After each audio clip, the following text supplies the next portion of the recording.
السلام علیکم ورحمۃ اللہ وبرکاتہ۔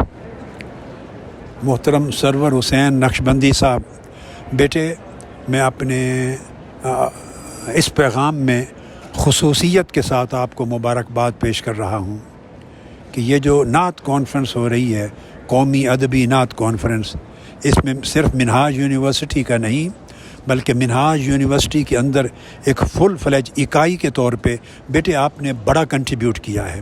اس کو منعقد کرنے کا آئیڈیا اور اس کے موجودہ انعقاد، اس کے انتظامات و انصرام میں آپ کا بھرپور حصہ داری اور ذمہ داری کو نبھانا آپ کے لیے خاص اللہ کی رحمتوں اور برکتوں کا باعث ہے۔